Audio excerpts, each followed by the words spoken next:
Faz sentido você ter medo do que você tem medo? Parando pra pensar, não faz sentido.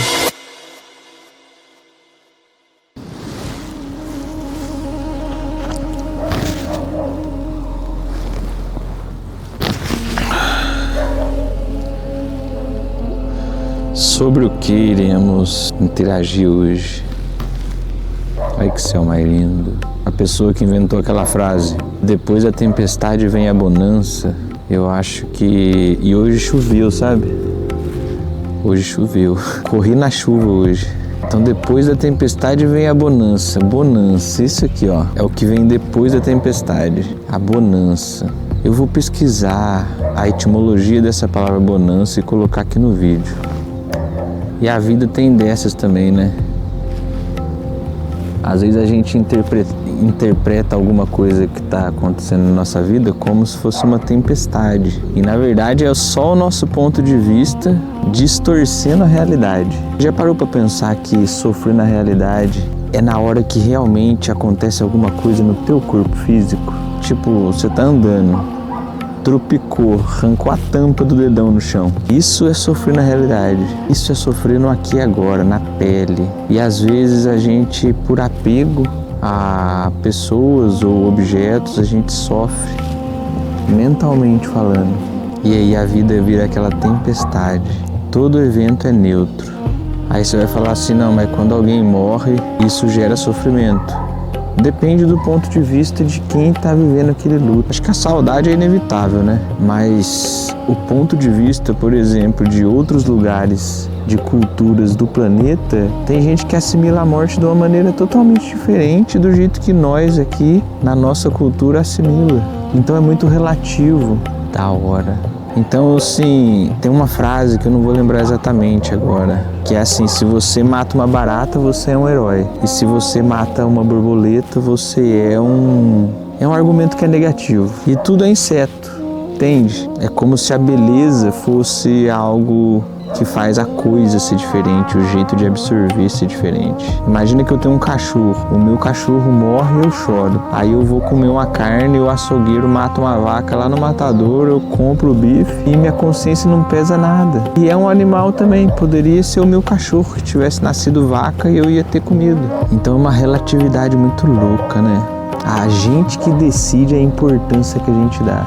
E a gente demora para entender que é a gente que decide essa importância. E aí a gente pega um poder de ser indiferente em meio ao caos. Peraí, deixa eu parar para contemplar essas duas aves voando juntas. Tava vindo na reta, agora virou. Agora elas vão lá na outra torre. Mano, da hora. A altura que eu tô, a altura que elas estão do chão. Enfim, do que nós tava falando mesmo? Deixa eu beber uma aguinha.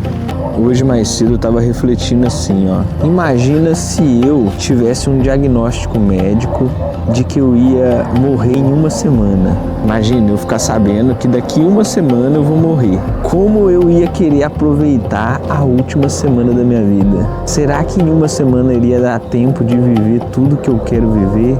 E aí falando disso agora vem uma pergunta pra mim mesmo. Eu vou demorar quanto tempo pra viver o que eu preciso viver? Olha, a consciência pegou bonito agora. Que nem quando a gente toma ayahuasca, sabe? Quando a gente toma ayahuasca também, a consciência fica clara, igual foi agora. E sabe o que é o mais incrível, falando agora de morte? Não tem data. Pode ser hoje ainda. Se eu descer a escada aqui pra ir na minha casa ali, do quarto andar pro terceiro andar, tropicar e bater o meu crânio no chão, já era o Rafael. E vou falar, eu iria pra um cemitério me decompor sem ter vivido alguns sonhos que eu tenho vontade. Cara, eu tô fazendo de tudo na minha vida pra otimizar esses sonhos. Será que existe muito sonho no cemitério? Será que muita gente deixou de fazer muita coisa? Deixou de falar muita coisa? Refletir a vida pensando que a gente vai morrer é simplesmente a melhor coisa da vida. E eu tô aqui através desse vídeo para te lembrar disso, que você vai morrer. E se você tem sonhos para viver, vontades, sabe aquelas coisas do íntimo da tua alma, que você sabe na hora que você coloca a cabeça no travesseiro? Você precisa viver essas coisas. Estou aqui para te incentivar a viver. Viva, porque não tem replay. Tem uma frase que eu tinha deixado escrito na parede do meu quarto antes de mudar para casa da minha mãe, agora nessa transição de carreira, que era assim, ó: o medo é minha bússola, ou a minha bússola é meu medo, uma coisa assim. Depois que eu coloquei todos os meus medos e comecei de frente com eles, é como se eu tivesse cada medo enfrentado é um degrau a mais dentro da minha cabeça. E sabe o que é o da hora? Perceber que a realidade não tem nada a ver do que eu idealizei e fiquei com medo. A realidade, isso aqui, ó, a eternidade, isso aqui que está acontecendo na prática, quando a gente está enfrentando o medo, é a coisa mais nada a ver do que o jeito que eu imaginei. A nossa imaginação, o nosso ego, ele tem uma inteligência para te proteger profundamente, porque um dia, quando a gente era criança, a gente sofria muito, entendeu? Tirou um brinquedo da mão, a gente chora. E tudo isso vão ficando resquícios de lapsos de pensamentos. Por exemplo, uma pessoa que foi mordida por um cachorro quando ela era criança, se ela não ressignificar isso dentro da cabeça dela, ela vai ter 70 anos de idade, ela vai ter medo de cachorro. Ela não é mais uma criança, ela é um ser humano que, se um cachorro vier, ela dá uma bicuda na boca do cachorro, mas dentro da cabeça dela, por ela ter formado uma opinião quando criança, numa certa inocência, aquilo fica dentro dela a vida inteira, entende? Então, assim, eu percebo que a vida, a gente colocou tanta coisa na cabeça da gente que a gente tem que olhar pra isso. Faz sentido eu ter medo disso? Faz sentido você ter medo do que você tem medo? Parando pra pensar, não faz sentido, não faz sentido. O que é o máximo que pode acontecer? Vão falar mais do você, vão falar do você, mas posso falar? Mesmo se você não fizer nada, vão falar do mesmo jeito. Vai, faz, foda-se. A vida não tem replay, você vai morrer.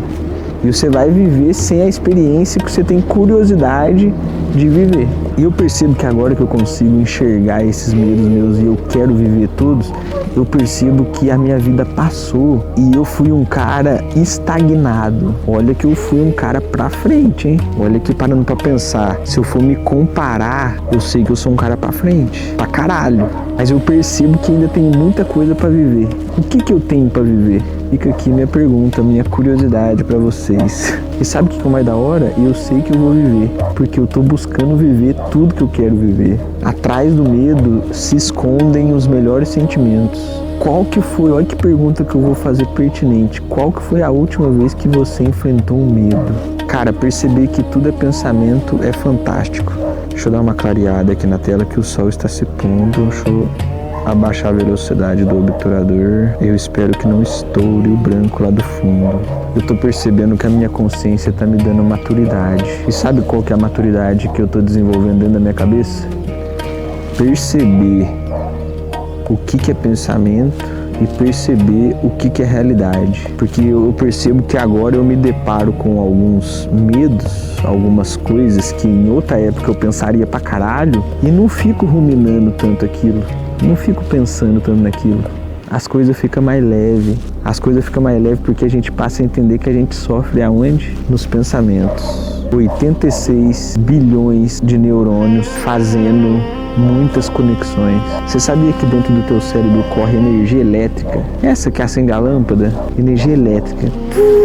Imagina 86 bilhões de neurônios absorvendo a realidade através dos teus sentidos e simulando uma história dentro da tua cabeça. O que você está lendo? O que você está assistindo? Você já percebeu quanto que as pessoas que estão na tua volta te influenciam a você permanecer do jeito que você está? Você já parou para pensar o tanto que o ambiente te modula? Presta atenção o tanto que o ambiente, pessoas, lugares e situações, esses 3 pontos, quando você observa isso, tanto que isso te influencia. Essa semana aconteceu uma curiosidade. Meu irmão chegou em mim e falou assim: cara, eu tava jantando. Na hora que o meu irmão entrou, ele trouxe bolacha de sal, de água e sal, sabe bolachinha, aquelas redondinhas? E leite moço, aquele de caixinha.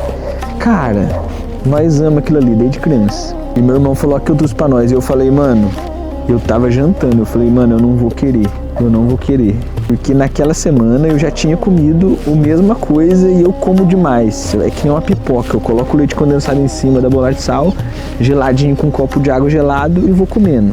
E aí a gente sabe que o açúcar não faz tão bem pro corpo, né? Enfim, e outra, a bolacha é um produto ultraprocessado, os dois ali, então assim, eu sei que não é bom, mas é prazeroso. Enfim, a gente faz dessas, né? A gente foi ensinado errado. Essa que é a verdade. E aí eu falei não pra ele. E aí passou um tempo, eu jantei. Cara, aquilo ali ficou como se eu tivesse uma certa abstinência daquilo ali. Enquanto eu não abrisse uma bolachinha daquela e colocasse um leite condensado em cima pra comer, parece que tinha um finiquito dentro da minha cabeça. Sabe, um desejo, uma vontade, sabe quando a boca saliva? Então, mas eu não quero falar sobre aquilo ali, eu quero falar sobre o ambiente. No caso, o ambiente foi o meu irmão. O meu irmão, ele conseguiu me arrastar para aquilo, entendeu? Então, assim, a gente trocou uma ideia comendo a bolacha, da hora pra caralho. Mas o que eu quero dizer assim, às vezes eu já cheguei em algum lugar falando que não ia beber e por pessoas falarem pra mim beber, eu bebi. Então olha o tanto que a gente tem que ser firme em observar o que tá rolando realmente. Quanto que eu quero aquilo, o quanto que eu sou firme pra falar não. Então é isso. Eu vou desligar aqui pra não ficar muito longo e terminar de contemplar esse final de tarde. Um beijo.